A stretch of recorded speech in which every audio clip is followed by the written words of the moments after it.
Lord, we thank you for every offering today. Panginoon, tatanggapin po namin ang lahat ng ito ng may pananagutan. Pananagutan po sa inyo, Panginoon. Pananagutan sa mga nagbigay. Lord, ang bawat isa, ang bawat naibigay ngayon, Panginoon, ang hiling po namin ay gamitin lang namin sa tamang paraan na nakakalugod sa inyo, Panginoon. Let it be for your missions, Lord. Let it be for your works, Lord. Let it bear fruit for your kingdom, Panginoon. And as we receive, God, Lord, I pray that you would likewise bless everyone who was given this afternoon, Panginoon. Lord, ang panalangin ko po ay hindi nila kayang sukatin, hindi nila kayang bilangin kung ano po ang ipapalit nyo sa lahat ng ito.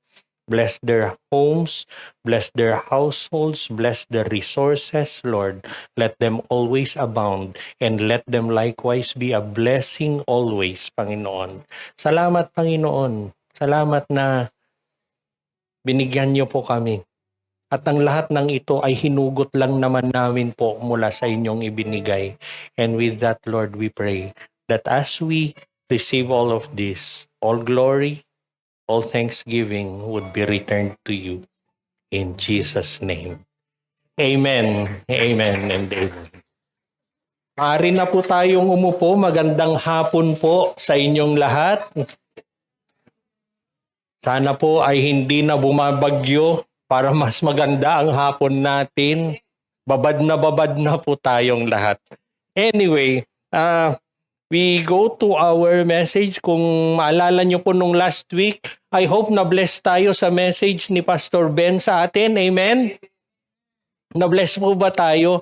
Or na-bless din tayo sa kantahan nilang mag-asawa? Oo, nakaka-pressure nung kumanta sila. Anyway, yes, we enjoyed the message. Pero I take you back dun sa mga previous na topics natin nung pinag-uusapan po natin ang Psalm 23. For 9 weeks, pinag-usapan po natin ang Psalm 23 and it is through this na mas nakilala natin ang Panginoon. Nakilala natin kung ano ang ginagawa, ano ang plano, kung paano tayo ginagabayan ng Panginoon.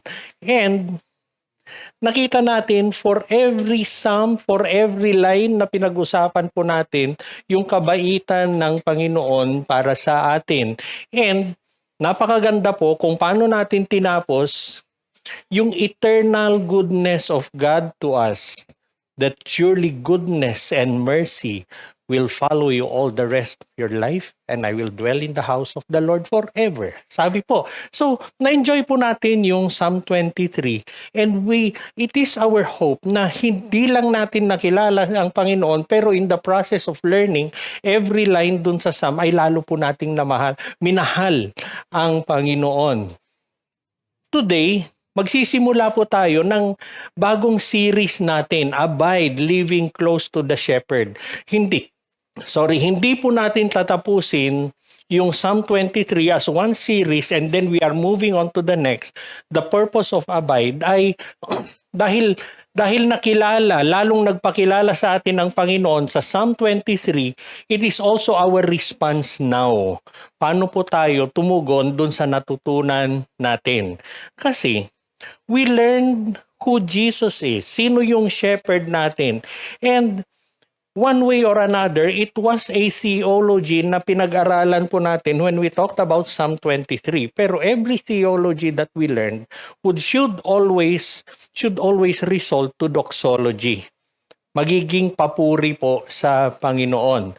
So, ang tanong po natin ngayon, if the Lord is our shepherd, then how should we live? Tama po, di ba? Tinuro sa atin siya, yung shepherd natin and everything, the whole Psalm 23, the whole 6 verses. Nakita po natin kung gaano tayo kamahal ng Panginoon. Though I walk through the valley of the shadow of death, akalain mo, dadaan ka sa pagsubok, walang takot. Bakit? Kasi may shepherd ka. And sinabi lahat yon dun sa Psalm 23, and now how do we respond? Sayang naman kung inaral natin ang lahat ng yan, pero wala tayong response, and that is what we would be learning through these 6 weeks na ang series natin ay Abide. It is a question para sa atin. Pero si Jesus, sinagot niya rin yung tanong na yan. Yung verses po natin ay hinugot mula sa John 15. Before we look into John 15, we have to understand ano ba yung kalagayan ng mga apostles during that time. Si Jesus ang nagsasalita, kausap niya yung mga apostles. Pero we have to understand that itong John 15 ay nangyari before Good Friday. Nung binabanggit ni Jesus, everything na pag-aaralan natin dito sa abide sa John 15, in less than 24 hours, nakalibing na po si Jesus. For all the years na magkakasama si Jesus at ng apostles niya, lagi niyang sinasabi na darating yung panahon, aarestuhin ako, ipapako ako sa krus, I will be persecuted. Sinasabi na niya lahat yon. Hindi makuha nung una nung mga apostles. Pero habang papalapit yung panahon, medyo naiintindihan nila. And comes the night before Calvary. At sinabi na ni Jesus, try to imagine yung kalagayan ng mga apostles. They were confused, takot sila, ano na kaya ang mangyayari sa amin? Paano na kami? Pag wala na si Jesus, iniisip nila lahat yon.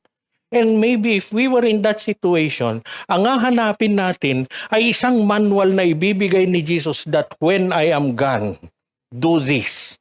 Tapos ilang steps yung mga nandun. Yun siguro ang hahanapin natin. And it might be right to be expecting that. Pero of all na ibibigay ni Jesus sa kanila, ano yung sinabi ni Jesus? Remain in me. Abide in me. Pareho po yung remain and abide. Of all the things, bakit ganon? Mawawala ka, pero ang instruction mo ay hindi kami bibitaw sa iyo. Yung remain, yung abide, hindi lang po yan for one occasion, pero it is a continuous fellowship with Jesus Christ. Hindi nyo man ako makita, huwag kayong bumitaw. It is not only believing in me, it is not only serving me, it is not only obeying me, pero ang sinasabi ko sa inyo, live close to me. Ang hirap intindihin siguro. Putting ourselves dun sa kondisyon ng mga apostles na they have been with Jesus for more than 3 years physically. Tapos mawawala. Tapos yung nag-uutos, huwag kayong bumitaw. Ang hirap. Ang hirap nun. However, we will see later kung ano ang dahilan kung bakit yung mga apostles naniwala sila. Naniwala sila dun sa sinabi ni Jesus sa kanila. One of the greatest dangers sa buhay ng isang Kristiyano ay ang dami po nating ginagawa para kay Jesus. We do so many things. Volunteer dito, ministry doon, lahat na lang ginagawa natin. Pag may nag-invite nandun, ang tawag natin doon ay omnipresent. Nandun siya sa lahat. Nandun sa lahat. Ginagawa para kay Jesus. But the greatest danger is we might be doing so much, but we are not spending as much time with Jesus Christ. Ang dami mo nang ginagawa, busy ka na, pero wala ka ng oras para kay Jesus.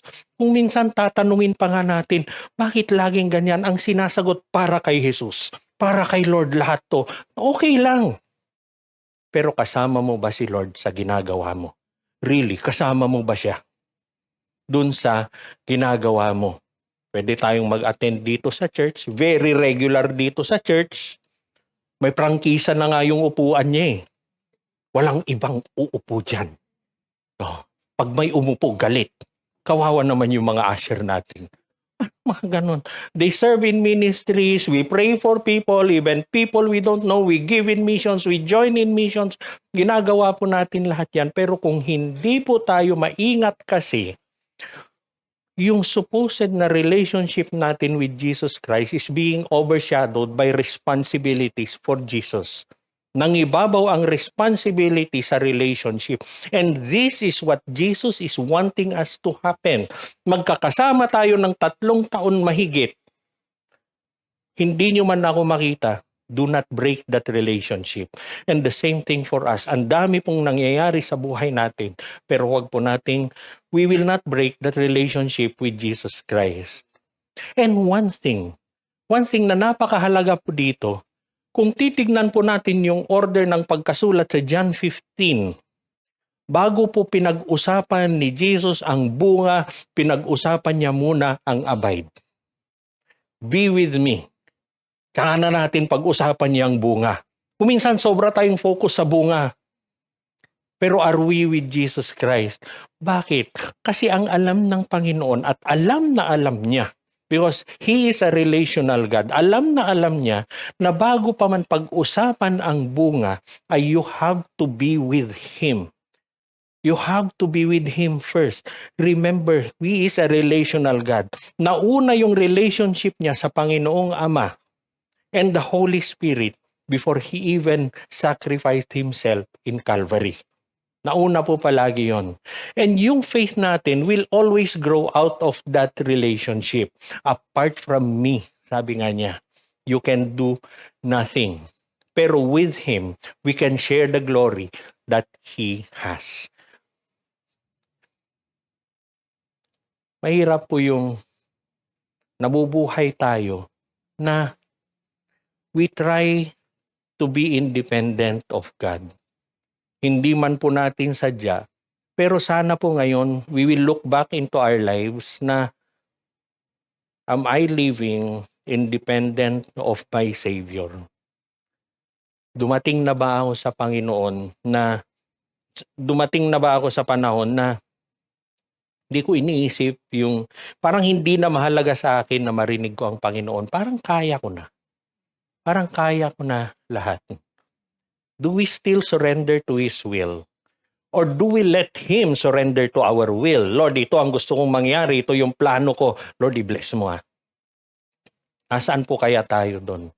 Ang panalangin po natin para sa bawat isa sa atin is, habang inaaral po natin yung John 15, hindi po natin tatapusin ang Psalm 23. Pero kung ano po yung natutunan natin sa Psalm 23, isasalin natin ngayon sa John chapter 15. And with that we would love Him more, we would surrender to Him even more. And then we will discover na yung hinahanap at hinahangad ng ilang generations, ilang mga tao na, that the closest place to Jesus is the most joyful place on earth. Bakit tayo nagsisikap? Bakit ang dami nating ginagawa? Because we seek for joy. And we try our own means to have that joy. Pero anong sinasabi natin? The closest place to Jesus is the most joyful place on earth. Bakit? Kasi yung sheep, wala siyang pakialam. Valley of the shadow of death man yan. Ano man yung pagdadaanan nila. Basta nandyan ang shepherd ko, masaya na. And I hope that would be us, church. I hope that would be us. Na anuman ang iatang ng mundo sa atin, basta meron tayong Jesus, we have peace. We have peace.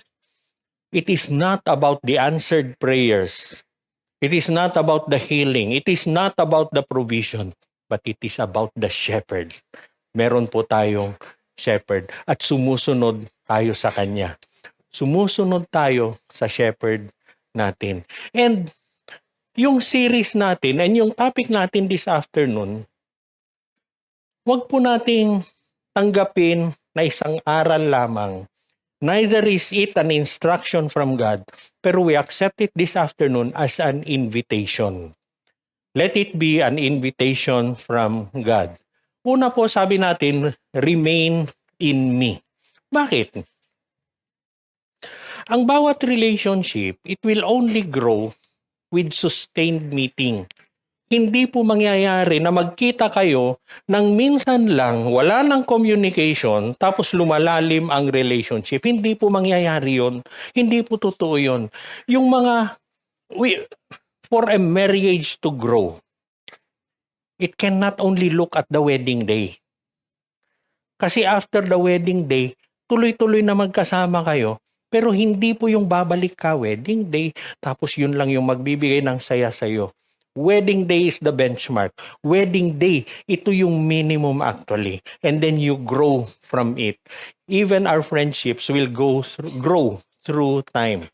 Yung mga pamilya po natin, hindi nagpo-progress ang relationship natin kung hindi naman tayo nag-uusap, nagkakalayo tayo, pero we are together with our family. Relationships are strengthened by ongoing fellowship. At ganun din po yung relationship natin with Jesus. Over the past weeks, pinag-aralan natin ang Psalm 23. Nakita po natin ang kabaitan ng Panginoon, guidance niya, protection niya, discipline niya, provision niya. We saw His unfailing love and we rejoice na nakita natin lahat ng mga ito and we realized all of this. Pero, ngayon po si Jesus is giving us a very personal question. Nagbibigay siya and I want us to listen to Jesus today asking us that will you remain in me? Oo, nandito na ang Psalm 23. Ito na ang shepherd. Ito na yung cool waters. Ito na yung kasama natin the rest of our lives. But the question is, will we remain in Jesus Christ? Will we remain close to Him? Yung John 15, hindi na dito dinidescribe kung ano ang kayang gawin, ang ginagawa ng shepherd para sa sheep niya. Pero, it is an invitation for a continuous communion with Him. Yung nababasa natin, they are simple. Napakadali po. Remain in me. And it is not a command. Sabi ko nga, invitation po yan. Invitation into His presence. Nakakalungkot po na maraming mga mananampalataya and ang effort and they would strive to know Jesus more. Nothing bad. Bakit ka nagdi-devotions? Bakit mo binabasa ang Bible mo? Bakit ka nakikipag-small group? Para makilala ko ang Panginoon. Nothing bad. Pero, we might be missing on the privilege of walking with Jesus. Sana, pag inaral po natin, binasa mo yung Bible mo, sige na, nakilala mo na. Psalm 23 yon. Dalhin mo sa John 15. Walk with Him. Abide with Him. Isabuhay mo. Isabuhay mo na. Nandito na si Psalm 23, 6 verses of it. Pero kailangan isabuhay po natin yan. We may attend church faithfully. We may read our Bibles. Tuloy-tuloy po yan. Mag-serve nga po tayo. Pero, are our hearts still attached to the Messiah and Savior that we are proclaiming? Nakakapit ka pa ba sa Panginoon? Or lumalayo ka na? Malayo ka na. And this afternoon, Jesus is calling us back. Kung ano-ano ang nangyari sa buhay natin. Baka tayo, you remember that story of the one sheep na nawala? Pero hindi pa babayaan ng Panginoon. Hahanapin pa rin niya yan. And I want us to think of that today, this afternoon. Baka ikaw yung one sheep na yun. You might be that one sheep, 1 in 99, na hinahanap ng Panginoon. Pag sinasagip ka na ng Panginoon, paano ka tutugon? And I want us to understand that story. Bakit? Kasi po, nawala yung sheep. Nung nakita ni Jesus, nakita ng shepherd yung sheep, anong ginawa niya? Binuhat. Pinagalitan ba niya? Hindi. Pinangaralan ba niya? Hindi. Bakit? Ang isang katangian ng sheep. We learned that nung pinag-aaralan po natin. We learned that na pag pinagalitan mo ang sheep, hindi na kakain. Hindi na siya kakain hanggang mamatay na yan. Yung shepherd, binuhat niya, binalik dun sa 99. You might be that single sheep today, church. At pag sinasagip ka na ng Panginoon, paano ka tutugon? Bubuhatin ka niya, yayakapin ka niya, mahal ka niya. Wala siyang pakialam kung ano ang pinagdaanan mo sa buhay mo. I just want you back. And if we still doubt yung pagmamahal ng Panginoon sa atin, return to that cross in Calvary. Ganun kanya kamahal, kapatid. Pag binabalik ka ng Panginoon, bumalik ka na. And if He is inviting you this afternoon to abide in Him, wag na po tayong magpakatigas. Balik na po tayo. And even before He speaks about fruit, ang pinag-uusapan niya muna ay bumalik ka. Before we talk about answered prayers, before we talk about provision, He speaks about love and joy. He speaks about an invitation to remain in Him. Bakit? Because everything that we desire in our life, nagsisimula po yan in being with our Messiah, in being with our Lord. We like that scripture that God gives the desires of our hearts. Siya ang nagbibigay kung ano yung desire natin, and we will never receive that desire if we are apart from Him. We like Jeremiah 29:11.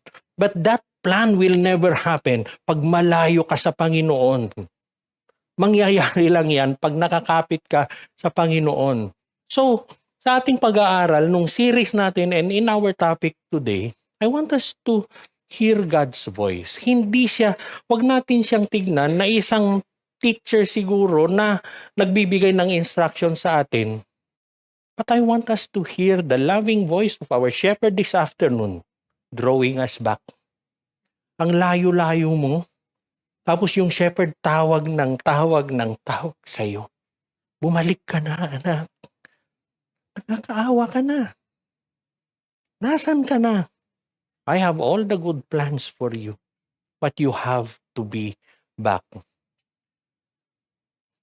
Titignan po natin ngayong hapon that sabi nga natin kanina, the most joyful place we can be ay pagkasama natin ang Panginoon.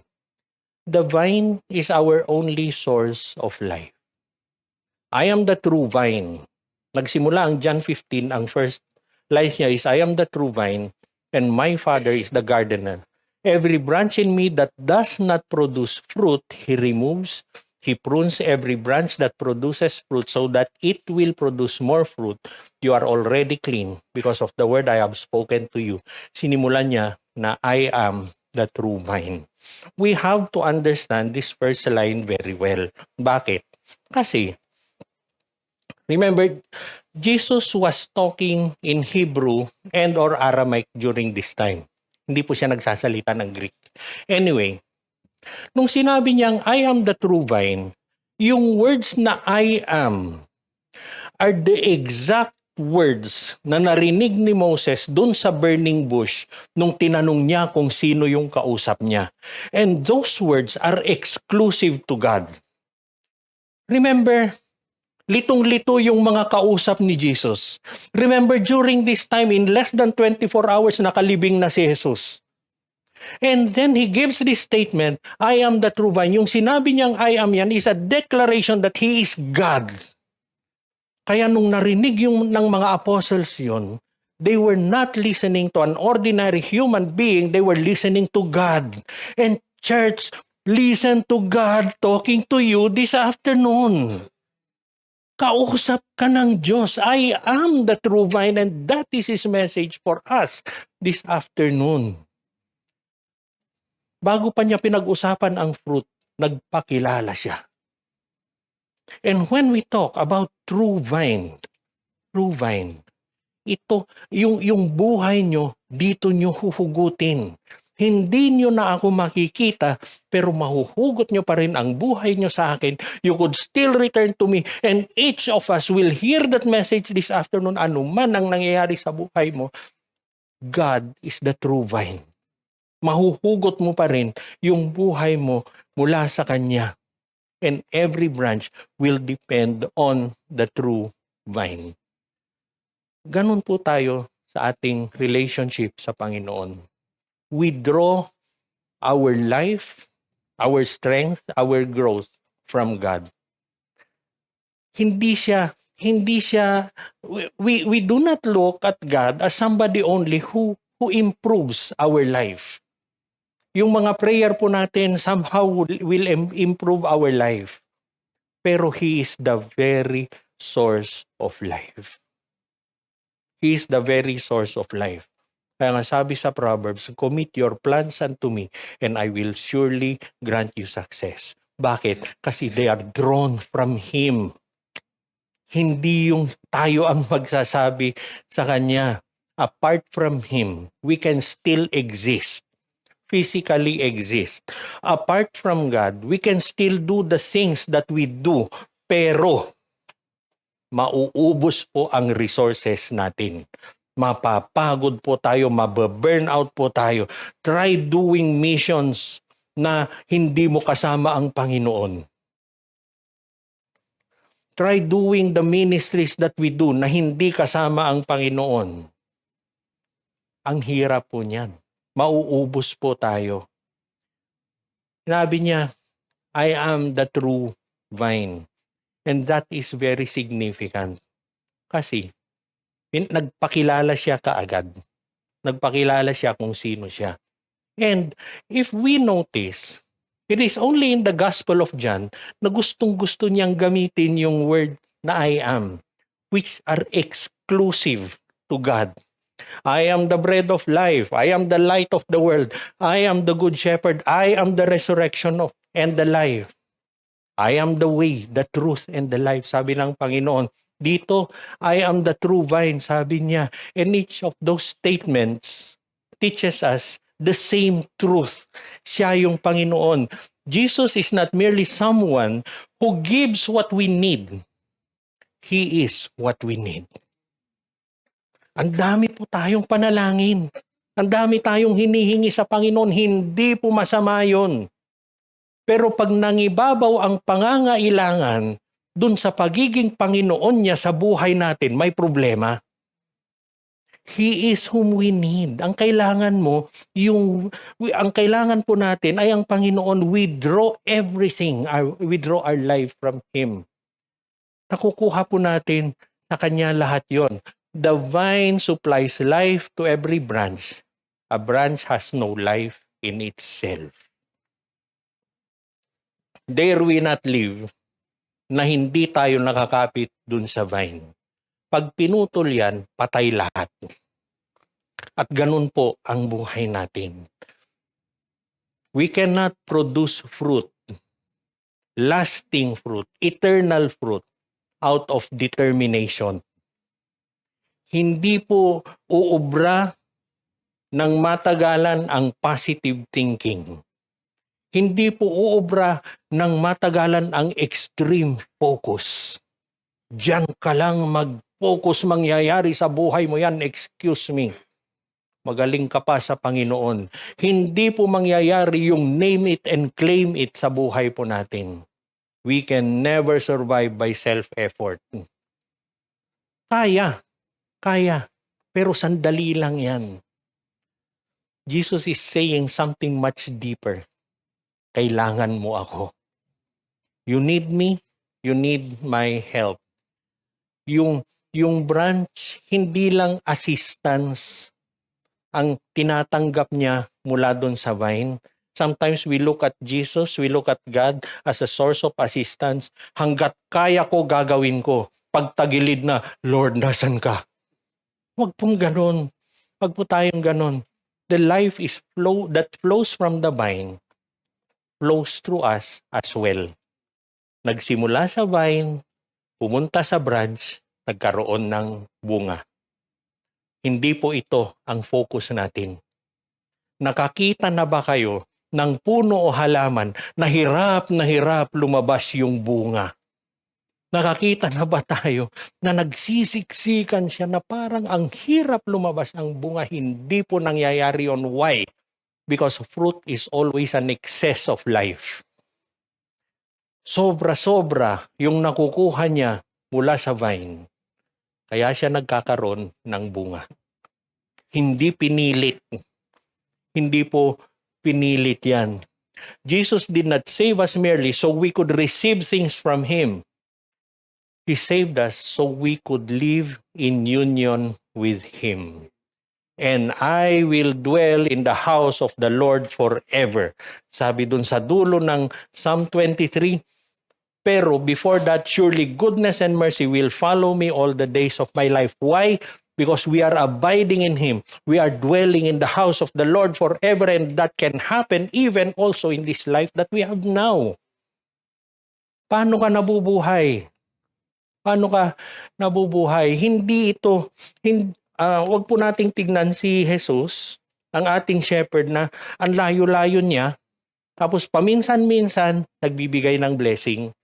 Hindi po siya ganon. Pero the fact that He lives in you is blessing by itself. Everything, kung sino siya, yung buhay niya, yung strength niya, yung nourishment, the fruit, they all come from the vine. Kung wala yung vine, wala lahat yon. And in the same way, ito po yung tinuturo ni Jesus sa atin that every aspect of our life depends on Him. Every aspect of your life depends on Jesus Christ. We cannot have faith kung wala ang Panginoon. Wala pong strength kung wala siya. Anong klaseng wisdom ang meron tayo kung wala ang Panginoon? We cannot even define holiness apart from God. Yung ability natin na magmahalan, galing po sa Panginoon lahat yan. Yung ability natin na magpatawad, nanggagaling sa Panginoon yan. It is very bothering when people tell us na ang hirap magpatawad. When people tell that, ang una nating naiisip, kumusta kaya ang relationship niya kay Jesus Christ? Because kung nahihirapan kang magpatawad, then you never realized what Calvary is for. You never realized kung bakit ka pinatawad. Pero kung alam mo yung ginawa ni Jesus para sa iyo, nagagawa mo rin yon. Yung Christian life po natin is never about being spiritually independent. It is about increasingly being dependent on Jesus Christ. Ang mundo kasi, and we can see this everywhere, it celebrates self-sufficiency.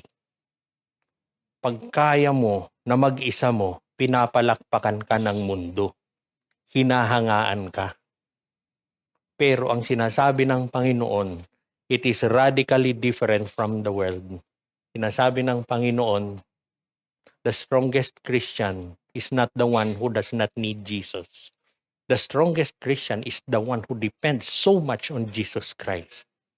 Hinuhugot niya lahat mula sa Panginoon.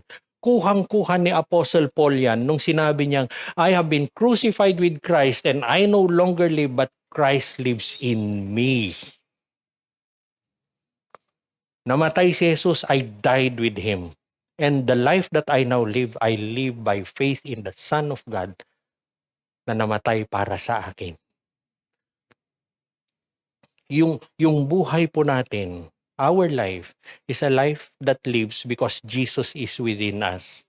Yung confidence ni Paul, alam po natin, nababasa natin sa Biblia kung ano ang kaya at nagawa ni Paul.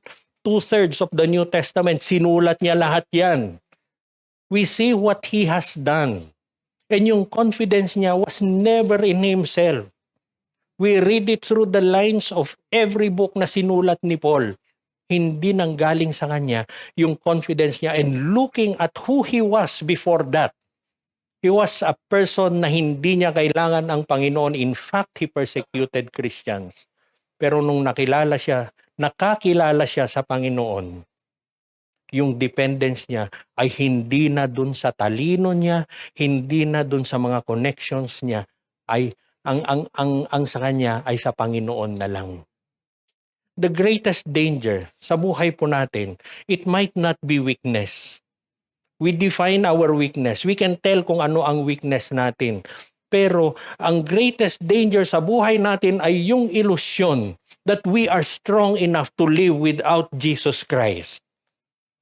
Are you living with Jesus Christ or are you living in an illusion?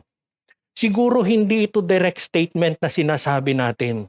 Pero baka unti-unting nangyayari sa buhay natin na nabubuhay na lang tayo na hindi man natin sabihin pero hindi na natin kailangan ng Panginoon.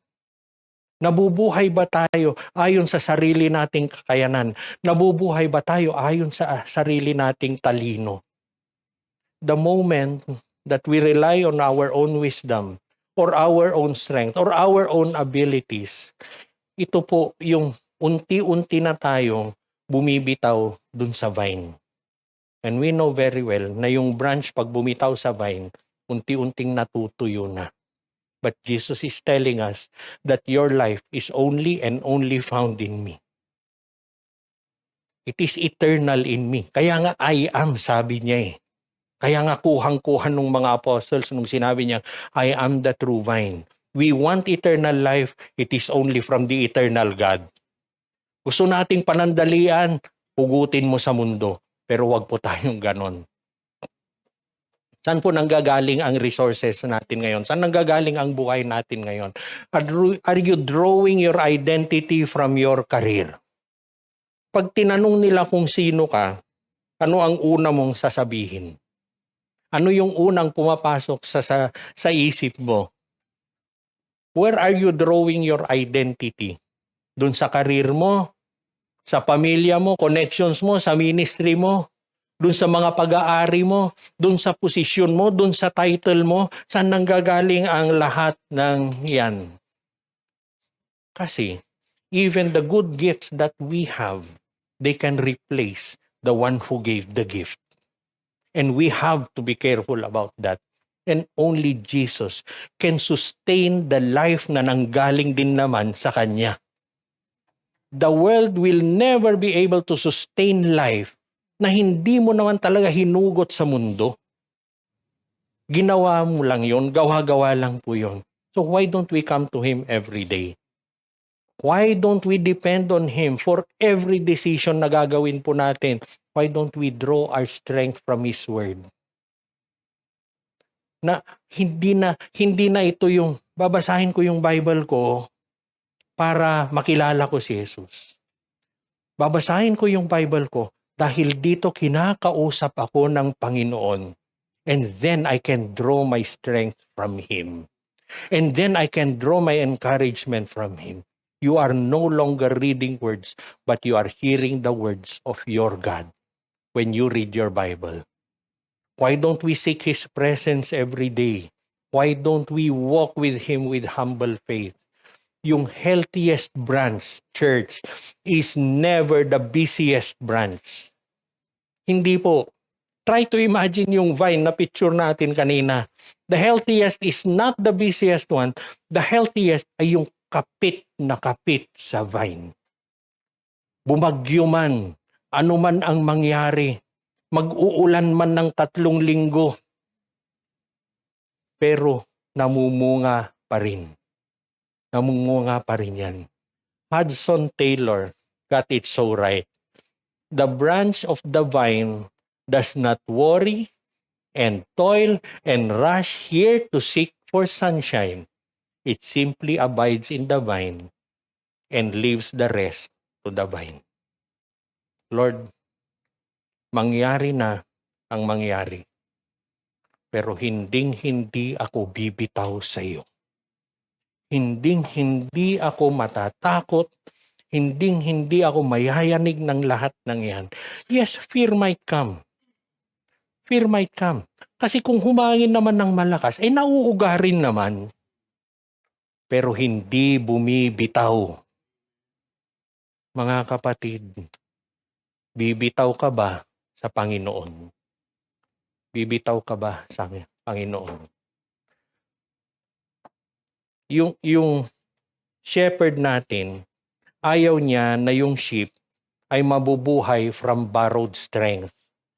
Hindi ito yung shepherd na bahala na kung saan kakakain. Hindi po. Pero dadalhin kanya kung saan yung tama. Dadalhin kanya kung saan ka mabubusog. Dadalhin ka niya kung ano yung tama sa buhay mo. You might walk through the valley of the shadow of death, but at the end of the valley of the shadow of death is the table. No, Lord, gusto ko lang matapos yung problema. Okay na. Pero kaya, ganun kabait po yung Panginoon natin. Ganun po tayo kamahal ng Panginoon natin. Lumayo ka na, nagloko ka na, ibabalik ka niya, aba may piyesta pa. We see it in Psalm 23. Sinabi rin dun sa Gospel of Luke that for every soul that returns to God, there is feasting and celebration in His kingdom. Can you even describe, can you even understand that without talking about the love of God? Mga kapatid, mahal po kayo ng Panginoon. Mahal tayo ng Panginoon. The same shepherd who brought David to quiet waters reveals himself today as the true vine. And sa kanya nanggagaling ang buhay ng branches. I want us to notice that heart. I want us to notice that love, that He shares His own life. And from the very start, binibigay niya yung buhay niya. He is sharing His life. And the same thing para sa atin. And we cannot avail of that sharing of His own life kung malayo tayo sa Kanya. Therefore, we abide. Therefore, kumapit tayo po sa Panginoon. The very life of Jesus flows to those who belong to Him. Hindi siya malayo po sa atin, pero He remains with us. He nourishes us. Yung shepherd po natin, He delights in seeing His people flourish. Ikinakatuwa po ng Panginoon pag nakikita niya na maganda ang magiging buhay natin. Na yung buhay natin, yung flourishing life natin is not a life that is independent of Him, and that flourishing life will only happen kung hindi po tayo bumibitaw dun sa vine. The closer we live to Jesus, the stronger we become. Not because we have become stronger, but because His life is increasingly at work within us. Kung ano ang pagkatao ng Panginoon na isasalin sa atin at nakikita na sa buhay natin. Nakikita na ang sa buhay natin. But, church, abiding ay hindi lang one time sa buhay natin, pero it is a daily response. Remain in me and I in you, just as a branch is unable to produce fruit by itself unless it remains on the vine, neither can you unless you remain in me. Yung invitation is to remain in me. Hindi po one time lang ang abiding, hindi po minsanan lang yan, hindi lang yung pag may nag-preach, hindi lang pag nandun ka sa retreat, hindi po. Pero it is a continuous response para sa atin. Everything that is connected to the vine will always be healthy. Now, I want us to understand yung word na remain. Tatlong beses na binanggit dito. Ito yung remain, ito yung abide. Yung word, original language word which was translated to English, ang meaning niya is to stay. To stay, to continue to dwell. Pero I want us to look at one very important meaning ng remain. It is to make home with me. Manahan ka sa akin. Gawin mo akong tahanan mo. Kasi hindi lang ito yung paminsan-minsan na bisita, pero He is inviting each of us. He is inviting the apostles na continuous, walang bitaw, permanent relationship with Him. Now, sabi nga natin, find your home in me. Sabi niya, paano ba natin ginagamit yung word na home? Home is where I go after a very long day. Home ay doon ako very secured. Home, doon ako nakakapagpahinga. Home is where I belong. Sino po sa atin yung gaya ko na pwede tayong kumain maski saan-saan ang sasarap. Pero ang pinakamasarap pa rin na pagkain ay sa bahay. Tama ba? Maski gaano kasimple yan, yung pagkain sa bahay, bakit dun ka nabubusog? And Jesus is telling us, find your home in me. Find your peace in me. Find your rest in me. Nung ginamit niya yung word na remain, then He was telling yung apostles niya that you find your home in me. And the same thing na sinasabi niya sa atin ngayon, find your home in me. Find your rest in me. Find your contentment in me. Find your security in me. Find your kabusugan sa akin. And let your heart find home in me. And that changes everything. Kasi, yung abiding ay hindi lang yung nagbasa ka ng isang chapter sa Bible mo, tapos nagkalimutan na. It is more than saying a prayer. It is more than attending church every Sunday. Maganda po, tama po ang lahat ng yon. But abiding in itself is deeper. It is living every moment na kasama mo ang Panginoon.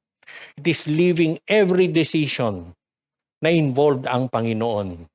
It is bringing every burden, every temptation, every joy, and every disappointment sa Panginoon, which we can do at home.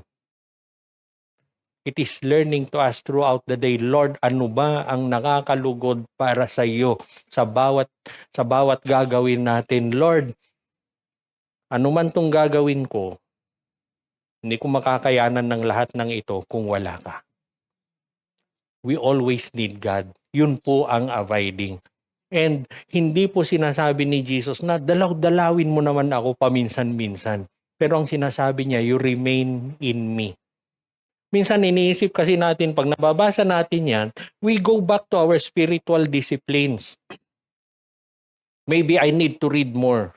Kung 1 chapter ako nun, siguro 2 ngayon. Kung 15 minutes ako nun, siguro 30 na ngayon. Hindi po. It is not praying longer. It is not trying harder. It is not being more disciplined, although all of those are good. Pero hindi po invitation to a greater activity ito. Ang gusto po ng Panginoon sa atin ay yung attention natin para sa Kanya. Kasi, it is living with Jesus every day. It is not merely living for Jesus, it is living with Jesus. And I hope ganun po yung buhay natin. Na we are not living independently of Jesus Christ. Every believer will begin by depending upon personal strength rather than Jesus. Pero, sabi nga sa Bible, if you are in Christ, the old nature is gone, the new has come. Unti-unti.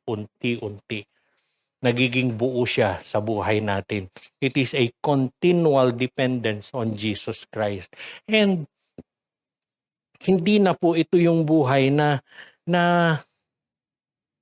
ang una mong approach ay yung sarili mo, kung ano yung meron ka. Maybe we have been that before, pero ang sinasabi nga dito ngayon, we remain in Him. Manahan tayo sa Panginoon. Why don't we start this week, church? Hindi po natin susukatin yung lalim ng relationship natin sa Panginoon dahil sa nagagawa natin, dahil sa accomplishments natin. Why don't we measure our relationship with Jesus Christ by the times that we have remained in Him? And if you know that measure today, maalala niyo yung preaching natin noon. You know that measure today, tomorrow, dagdagan mo ng 1%. The next day, 1% ulit. It will become greater and greater. And yung consciousness natin of abiding in Jesus Christ will keep on increasing because the presence that He has in us will keep on manifesting sa buhay po natin. Nakikita nyo ba sa internet yung yung mga tao na may alaga? Minsan pusa, minsan aso. Tapos pagtatabihin nila, halos magkamukha na sila nung alaga nila. Every day that you live, that you abide with Jesus Christ, mamaya yung pagkatao ng Panginoon na isalin na sa iyo, lumalabas na. Hindi pinipilit. Ganun po yun. Nangyayari ba sa mga anak natin, meron silang mga best friend Mamaya magkamukha na sila. Meron ganon, di ba? Kasi nga yung pagkatao ng isa na isasalin. And I hope the next time that people will see you, ang nakikita nila ay yung Panginoon mo. Ang naririnig nila ay yung Panginoon mo. Kasi you found your home in Jesus Christ at nanahan siya nga sa bawat isa sa atin. A life lived for Jesus can never replace a life lived with Jesus. Hindi po masama ang mag-serve, but we start living with Jesus Christ. Bakit? Kasi Jesus never intended ministry for Him to replace communion with Him.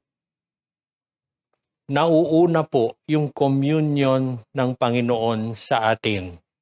If someone observed the way you live through the week, not just on Sunday, would they see a person who is consciously walking with Jesus each day? Sana po, increase yan sa atin. Nakikita po natin throughout Scripture yung heart ng Panginoon na hindi siya humihiwalay sa atin. Sa Garden of Eden, He walked with Adam and Eve. Yung mga Israelites nung nasa disyerto sila, kasama niya sila through the tabernacle, through the pillar of fire, through the pillar of cloud. And then anong sinasabi sa New Covenant? Anong sinulat ni John? The Word became flesh and made His dwelling upon us. Hindi po nagbabago ang Panginoon. He dwells within every believer. And through all of that, sana ma-realize po natin yung heart ng Panginoon para sa atin. He is always drawing near. Lumalapit po siya, always inviting, always calling, always saying to us that you come closer to me.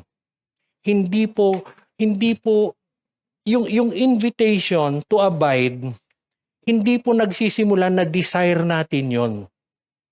Abiding in God, abiding in Jesus starts from Him. We are responding. Kaya nga invitation. And I want us to hear our Lord today. I want us to hear our God today. Paano ka tumutugon dun sa invitation niya? Bakit? Because everything begins with communion. Sabi niya, I am the vine, you are the branches. The one who remains in me and I in him produces much fruit because you can do nothing without me. You can do nothing without me. Remember, ang sinasabihan ni Jesus dito ay yung mga litong-lito na mga apostles, takot na takot sila at ano ba ang pagkaiba nila sa atin ngayon. Ang daming kalituhan ang binibigay ng mundo sa atin ngayon, and why don't we hold on to this verse today? We can only produce fruit kung nakakapit tayo sa Panginoon. Every lasting work begins with God. We want it to be eternal, then begin with God. Una, nung tinawag niya yung mga apostles niya, unang sinabi niya sa kanila is to remain in Him. Yung spiritual transformation is never achieved by trying harder. We will still keep on abiding in Jesus Christ. Sabi nga niya, we can only produce fruit kung we are holding on to Him. And we have to remain in Him. Yung fruit, sabi nga natin kanina, it is a result of life. It is an excess of life that is within us. And the same is true for us. Hindi po natin pipilitin ang mamunga. Kuminsan, nakakalungkot yung mga leader na ang nakikita nila ay yung isang dinidisciple nila na sobrang mamunga. Pas, ang galing-galing niya. Very fruitful siya. Hindi po masama yun. Pero nakakapit ba siya sa Panginoon? Nakakapit ba siya? Or are they only producing fruit for the sake of producing fruit?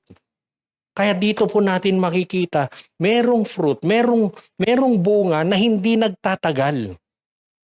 Kasi yung nagpapamunga ay hindi naman nakakapit sa Panginoon. Mas nag-backslide siya.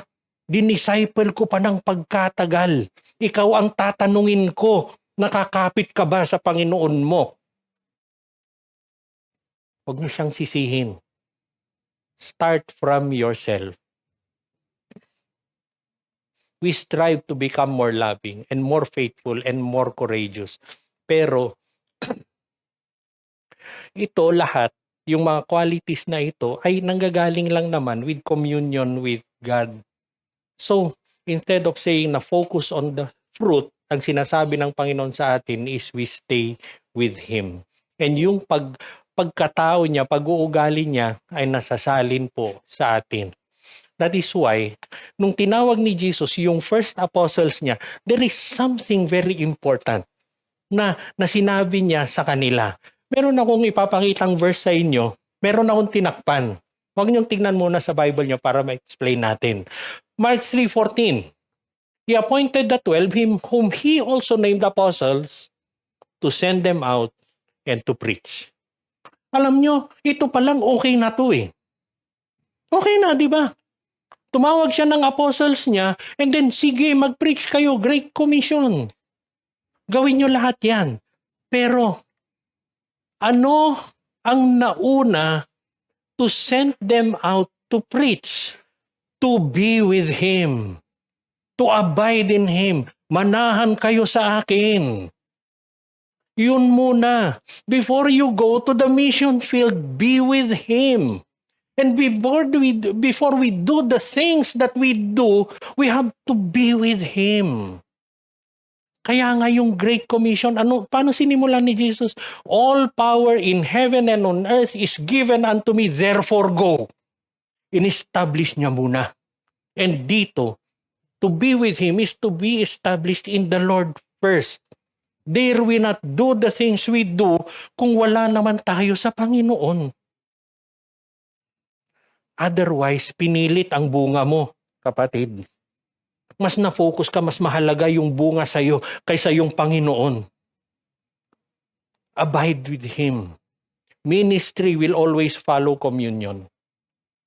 Service will always follow relationship. Mission will always follow abiding in Jesus Christ.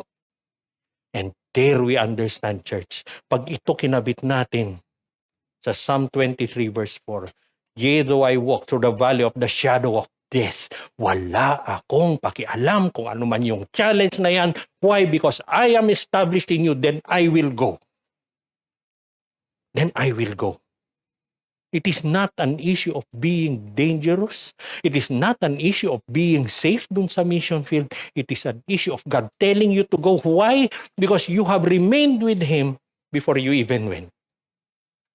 Wala kang kakatakutan, kapatid. And the same thing, yung kwento ni Martha and ni Mary sa Luke chapter 10, hindi naman sinabi ni Jesus na mali yung ginagawa ni Martha. Ang sinabi lang niya, tama yung ginagawa ni Mary. And we have to understand na yung bunga, the fruit of abiding is yung result ng abiding is not the fruit. We have to understand that. The result of abiding is not the fruit. The reward of abiding is not the fruit. The reward of abiding, therefore, is being with Him. Think of it, church. Yung kataas-taasang Diyos, God Almighty, God Sovereign, God Creator, is living in you. Yun ang reward. Huwag yung kung ano-anong reward ang hinahanap natin. Huwag yung hinahanap natin ay yung answer sa aking panalangin. Mahalaga po yun. Pero before you look for answers, before you ask for blessings, why don't you realize first that the blessor lives in you? Why don't you realize first that Jehovah Jireh, Jehovah Rapha lives in you before you keep on asking? The one who remains in me will produce fruit. Sabi nga sa Bible, in me, in Him, ito po yung treasure natin. We will always produce fruit. We will always have fruitful ministries and fruitful churches and fruitful lives pag nandun tayo sa Panginoon. The one who remains in me and I in him, sabi nga niya. Bakit? Kasi the greatest wonder of the branch is not what hangs from the branch. The greatest wonder is the life flowing through it. Hanggat nakakapit ka dun sa vine, may buhay sa buhay mo. You can always draw that life. And because the vine is eternal, the life that you receive is also eternal. Saan ka pa? Saan ka pa? Jesus himself is not merely the means to a fruitful life. Jesus himself is the treasure of the Christian life. Each of us, each of those hearts that we have treasure in us. Bakit? Kasi buhay na buhay si Jesus sa atin. Hindi po dahil nagsaserve ka, hindi po masama yun. Hindi po dahil nagse-cell group ka, hindi masama yun. But before you think of all those things even, think of the life, the treasure na meron ka. Meron kaming kaibigan ni tita doon na talino niyang tao. Nabasa niya yung Bible cover to cover. Wala siyang naintindihan. Then he went through the process of discipleship. Salvation, Lordship, the cross, the Bible, naituro lahat sa kanya yon. Binasa niya ang Bible, same Bible, cover to cover. Naintindihan niya lahat. Ano ang difference? Nung una, walang Jesus sa puso niya. Nung una, wala. Pero nung sumunod, may Jesus sa puso niya. And this is the same invitation that we have today. Parang si Mary, we sit at the feet of Jesus. We open His Word. Bakit? Kasi nandito siya sa atin. Yun yung way of Him communicating with us. Bakit? Kasi the greatest evidence of abiding is not a busier schedule. It is a life that increasingly resembles Jesus Christ. Nagiging, kung sino siya, nagiging tayo na yun. Andrew Murray put it so well. The greatest need of my own soul is to abide at the feet of Christ. Period. Ano ang greatest need po natin? Ano po yung deepest prayer natin?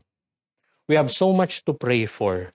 Pero did we ever pray na, Lord, gusto kong mas lalong lumapit sa iyo today. Gusto kong ialay lalo ang buhay ko sa iyo today. When people spend time with you, do they primarily see your abilities and accomplishments, or are they increasingly seeing the character of Jesus being formed in your life? Maganda pag nakikita yung abilities and accomplishments natin. It is good. Pero yun ba? Are those things, yung abilities, accomplishments, are those the things that define you? Or, what defines you ay yung pagkatao ni Jesus na nakikita sa buhay mo. Sana ganun po tayo. Nakikita si Jesus sa atin, nakikita siya sa atin. It is not only for us, it is even for our ministries, it is even for our church. Pag pinag-usapan ng church mo, do they see accomplishments and abilities ng church mo? Or do they see Jesus Christ? Or do they see Jesus Christ in you? Maalala niyo po yung picture na ito nung nag-preach si Pastor Dongs. Yung katabi niya dito, yung mga baka, tsaka mga cowboy. Nagkaroon ng contrast. Yung mga baka, nagsisigaw kasi yung mga cowboy. Tapos pinapalo sila, kaya sumusunod. Pagdating dito sa sheep at yung shepherd, nauuna yung shepherd. Anong mahalaga po doon? Yung mga baka, sumusunod sa cowboy out of pressure. Sumisigaw eh. Natatakot eh. Dito, The sheep will follow the shepherd out of relationship. Kaya nga sinabi niya, that though I walk through the valley, the shadow of death, I will fear no evil. Hanggat nakikita ko yung shepherd ko, dumaan na ang dumaan, mangyari na ang mangyari, hindi ako matatakot. Bakit? Nakatingin ako sa shepherd ko. Hindi niya ako dadalhin kung saan ako ipapahamak. Hindi po. And sana ganun po tayo. Eternal communion with God. Bago pa nag-preach si Jesus sa mga tao, He spent so much time praying sa kanyang Ama. Bago niya pinili yung 12 apostles niya, magdamag na nagdasal. And before He even accepted that cross in Calvary, He prayed in the Garden of Gethsemane. Hindi po nawawala yung connection ng Panginoon, yung communion niya with God. At kung ang Panginoong Jesus, nangailangan siya sa kanyang Ama, tayo pa ho kaya. And hindi po, it is not a life of endless activity. It is a way of living of constant dependence sa ating Ama. It is a life na lagi nating kailangan yung ating Ama. We do not ignore kung ano po yung nagagawa natin para sa Panginoon. Pero will that even define us? Will that even define yung relationship natin sa Panginoon? It is not merely our hands becoming busier, but it is our hearts na lalo pang nakakabit, nakakonect, nakaabide sa Panginoon. Nakikita ba si Jesus sa iyo? Do people see Jesus in you? Do people hear Jesus Christ in you? Meron po tayong to you. Dun sa pinag-usapan po natin ngayon, wine is our daily source, abiding is our daily response, everything begins with communion, meaning Jesus is the source, abiding is the response, but in the end, transformation is the result. We want transformation, but we do not strive for it. It happens when we abide kay Jesus Christ. And abiding is a response sa invitation niya. So, we talked about the source, the response, and the result. Throughout Psalm 23, nakita natin yung mga gifts ng Panginoon sa atin. Green pastures, quiet waters, restoration, the right paths, at table at the end of the darkest valley. Nakita po natin lahat yon. Pero nung si David pumasok siya dun sa darkest valley, it is the same shepherd who gave him the comfort that he always needs. It is the same shepherd na sumalubong sa kanya and he prepared a table for David. Maybe yung deepest treasure ng Psalm 23 is not the pasture, it is not the water, it is not the rod and staff, it is not the table, but it is the shepherd na lagi nating sinusundan. Church, have a new vision of your shepherd today. Hanggat you have that vision of your shepherd at sumunod ka lang ng sumunod sa kanya, you know that you are in good hands. You know that you are in eternal hands. You know na kung ano yung plano niya sa buhay mo. For I know the plans that God has for me. Yung plans to prosper you and not to harm you, they will only happen pag sumusunod ka sa shepherd mo. Without the shepherd, hindi po mangyayari ang lahat ng yun. Kaya nga sabi niya, I am with you.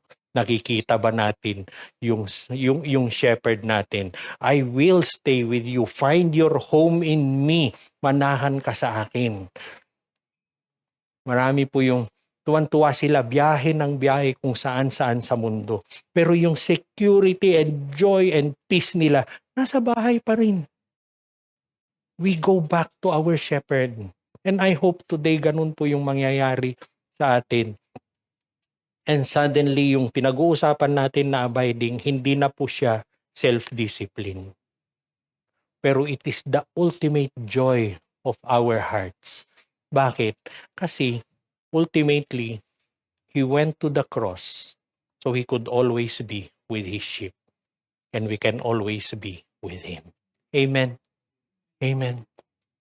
Mayo po tayo. Manalangin po tayo. Lord, we thank you. Unang-una po, Panginoon, you were about to leave, pero nagbilin pa rin kayo sa mga apostles po ninyo. Nagbilin pa rin po kayo na hindi nyo sila pababayaan. And the same promise na binigay nyo sa kanila is the same promise that you have taught us today. Lord, you did not give a procedure, you did not give steps, pero ang sinabi nyo lang ay we will abide in you. Panginoon, hindi po ito ang unang pagkakataon na narinig po namin ito. We have heard of this before, Lord. But today we pray na mas lalong maging malinaw, mas lalong maging totoo ang mga salitang ito sa buhay namin. Panginoon, there are people here today, God, na sobrang bigat po ang dala-dala nila. There are people here today na lumayo na po sa inyo, Panginoon. But let them see their shepherd who will go through any danger, who will go through the cross of Calvary para maibalik lang sila, Panginoon. Lord, would you give them hearts of surrender today? Would you give them hearts of faith today, Lord, na abutin na nila yung kamay nyo na nag-aabot sa kanila. Lord, bubuhatin nyo sila, ibabalik nyo sila, mamahalin nyo sila. And there would even be feasting and celebration in their return, Lord. Lord, would you bless them? Would you bless them with peace? Lord, ngayon pa lang, would you touch their hearts, God? And as you touch their hearts, bless them with peace, Panginoon. Lord, as we leave this place this afternoon, ang panalangin po namin is you would bless us with hearts that would keep on remaining in you, that would find our homes in you. Salamat, Panginoon. Salamat. The Lord bless you and keep you. The Lord make His face shine upon you and lift up His countenance upon you and give you peace. In Jesus' name. Amen. Amen.